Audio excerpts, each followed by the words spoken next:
Good morning. Sorry, I'm a bit late.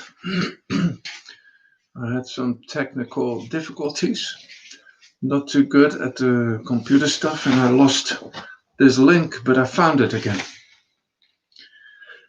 So then we can continue with this little book of Vimala Thakar, talks that she gave in 1982 in Sydney, Australia. And I looked at a bit at the talk that I'm going to read this morning, and I think we're in for a good one. So here we go. The 9th of May, 1982. I wonder if we have looked at an interesting phenomenon that those who get interested in self-realization, in the discovery of the truth or the meaning of life, invariably try to run away from the facts of their lives and even from their own minds. We're interested in finding out what peace is, what silence or quietness is. We notice the restlessness of the mind. As soon as the restlessness is noticed, we run away in search of someone who will tell and explain how to get peace. We notice the violence in ourselves, and we turn to books, to teachers, to masters, asking them, how can I become non-violent? We are lonely or bored with our own life. We feel miserable, and instead of probing into the aloneness, the miserableness of life, we turn away from those facts in search of companionship, some excitement, sensation, some occupation, and so on. We get interested in finding out whether there's God or not, whether there's anything like divinity. Is it necessary to run away from the physical, the biological, the material, and seek somewhere in abstraction, in theories, in ideologies, whether there is a divinity or not? This urge to seek far away from the realms of the facts, from the isness of our life, seems to me rather unscientific and an undesirable approach. If we are bothered by the impatience, the irritation, the annoyance, anger, and jealousy that torture us in our daily life, why don't we find out what is this mind that experiences all the anger, etc.? Instead of running away in pursuit of the opposite, in search of an idea about truth, can we come back to the petty little facts of our life and understand them? It could be if we understand the facts as they are, all search and seeking might come to an end. Let us ask ourselves, what is this mind that becomes a tyrant and tortures, intimidates, and confuses us? Is it an entity like a physical organ, like the brain? What is the content of this mind? The movement of the mind is noticed by us. So obviously, it is something that constantly moves, and movement is the nature of energy, and therefore the mind must be a kind of energy that is operating within us all the time.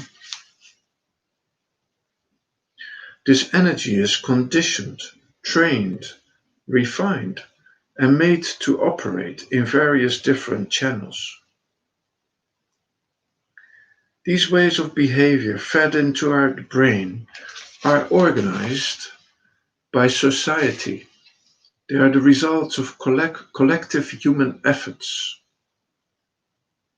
The mind that moves is an energy that has been conditioned through centuries, organized, standardized, and every movement of the mind has been identified. It has been given a name and it has associations or feelings. It's been judged. It's been judged and called a good movement or a bad movement, a sin or a virtue. Is it not that the mind is conditioned energy and that energy permeates our whole being, our whole body? It is not located in the brain. It is a consciousness, an energy permeating the whole body. And the content of this consciousness is thought, knowledge, and experience, individual as well as collective. Thought exists in a vibrational form, so thought, knowledge, and experience are engraved in the human frame. They are saturated within us. Every drop of blood, the flesh, the bones, the marrow of the bones contains all these conditionings. As soon as one opens the eyes and looks at an object, the playback of those conditionings involuntarily begins.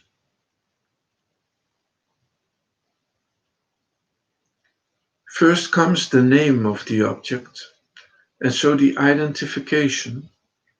Then comes the recognition as good or bad, according to the norms, standards, and criteria that have been fed into us.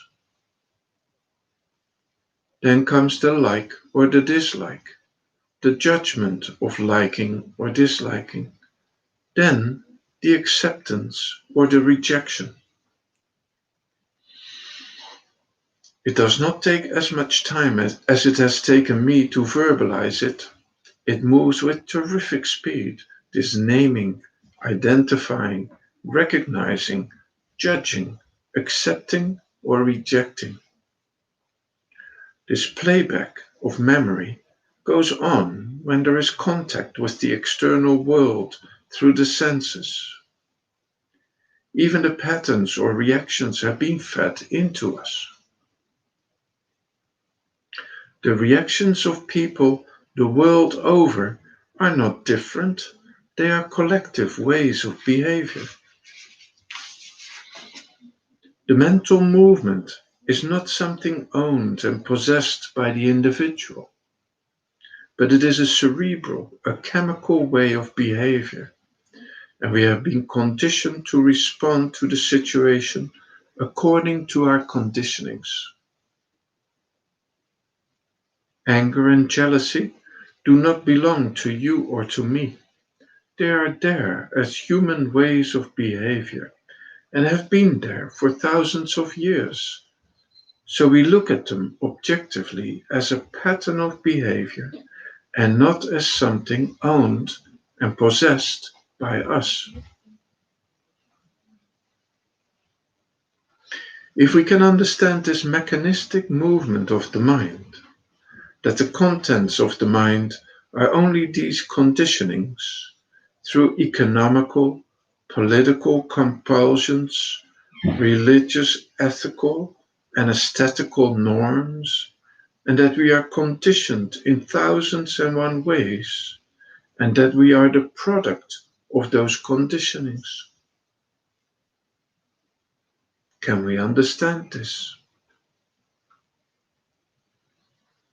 The physical behavior intertwined with the cerebral behavior is really a playback of the conditioning of thousands of years. It is a playback of the past. As we grow into intelligent human beings, we qualify, modify, and change those patterns here and there. But to a very great extent, we have accepted the authority of those patterns, of those conditionings, and we conform to them intentionally or unintentionally. When we say I think, it is really a playback of memory. It is a thought of the human race that is being repeated and projected through us. The past is being projected and imposed upon the present so as to modify the present as an investment for the future.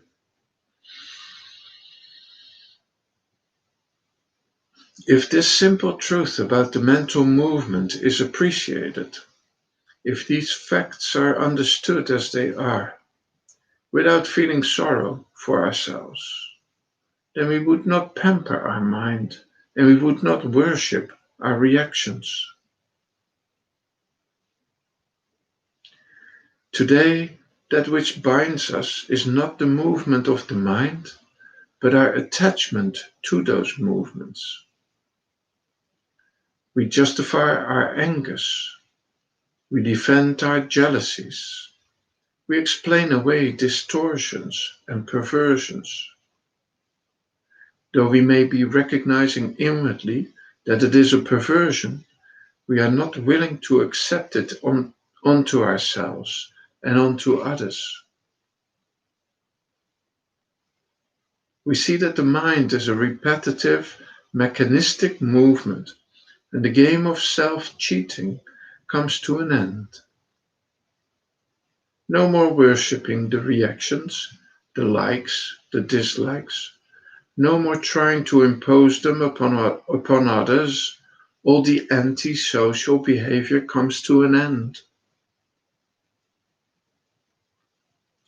If the limitations of the mental movement and the organic nature of the mental movement is observed and understood, instead of seeking non-violence, we look directly at the violence in the mind, the violence expressed in our behavior.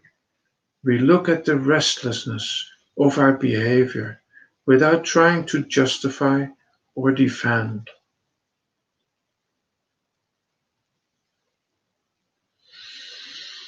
When the seeking and the search for the opposite comes to an end, we then have the energy to be with the facts and see them for what they are. To see the false as the false is the beginning of understanding of what is true. To see the nature and the content of bondage is the beginning of freedom. Freedom does not exist separately and independently of what we call the bondage of the facts of life. We say unto ourselves that the mind through which we operate is the cumulative human past contained in us. We have to use it. We have to use the knowledge, the experience transmitted to us. The total past is not irrelevant, but we have to recognize the past conditionings as conditionings and not glorify them, but realize that conditioning puts a limitation on us. We do not have to go in search of a master. Like the master is ever present around. Excuse me. Life, the master, is ever present around, with, and within us. We have come back to the facts, and we say that we are not going to run away from the jealousy, from the anger that is contained in us. We're not going to cultivate the opposite. To remain with the facts as they are requires courage. It requires an urge to learn, to find out, to discover for ourselves, not to take anything second-hand on the authority of others, but to have the courage to begin from the very beginning and step by step get into an intimate encounter with the facts of life, unfold them through analysis, investigation, and discover the concealed meaning ourselves.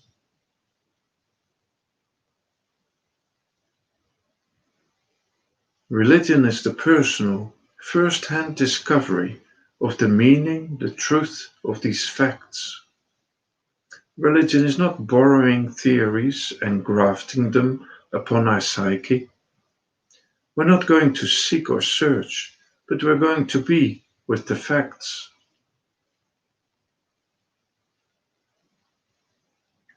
Observe how we behave in our relationships with others, telling lies and indulging in likes and dislikes, and how we create a big fuss about our own reactions.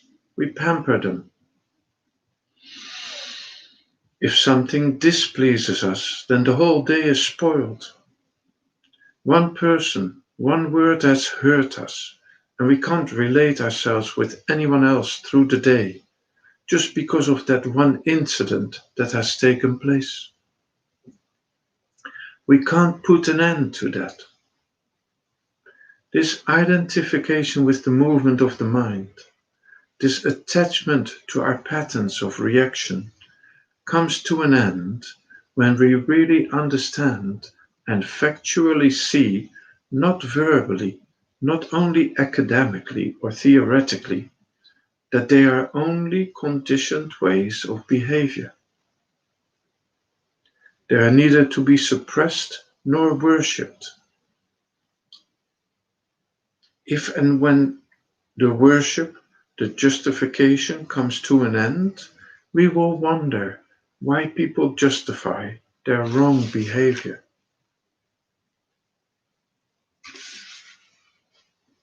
Observation and understanding are not something with which we can play casually. They operate upon us and bring about a qualitative change in us. As we have seen the content, we do not go on the defensive, and we do not hesitate to accept the perversions, the distortions, or the maladjustments in our behavior. So two things take place. The first is that we have discovered the truth of the fact, and the second is that the habit of going on the defensive comes to an end. There is no defense at all. Doing this, a kind of humility and innocence dawns on the heart. The rigidity of self-defense is replaced by an openness, a humility, and an innocence. So without moving away from our homes, from the places where we live, without having gone out to search for anyone, two important events take place in our lives. We have understood that the past moves through us, wanting to modify the present in order to create an exclusive direction for the future, that the human past wants to continue itself through us. We have understood that this is bondage. Those who have seen this are no more attached to the movement of the past, to the thought, to the ideas. We use them whenever necessary, and we use them competently, but there is no more attachment even to the thought structures. The authority of the mind, which is the total human past, comes to an end this way. The identification with it comes to an end, and it remains only as an instrument to be used. This is the essence of freedom.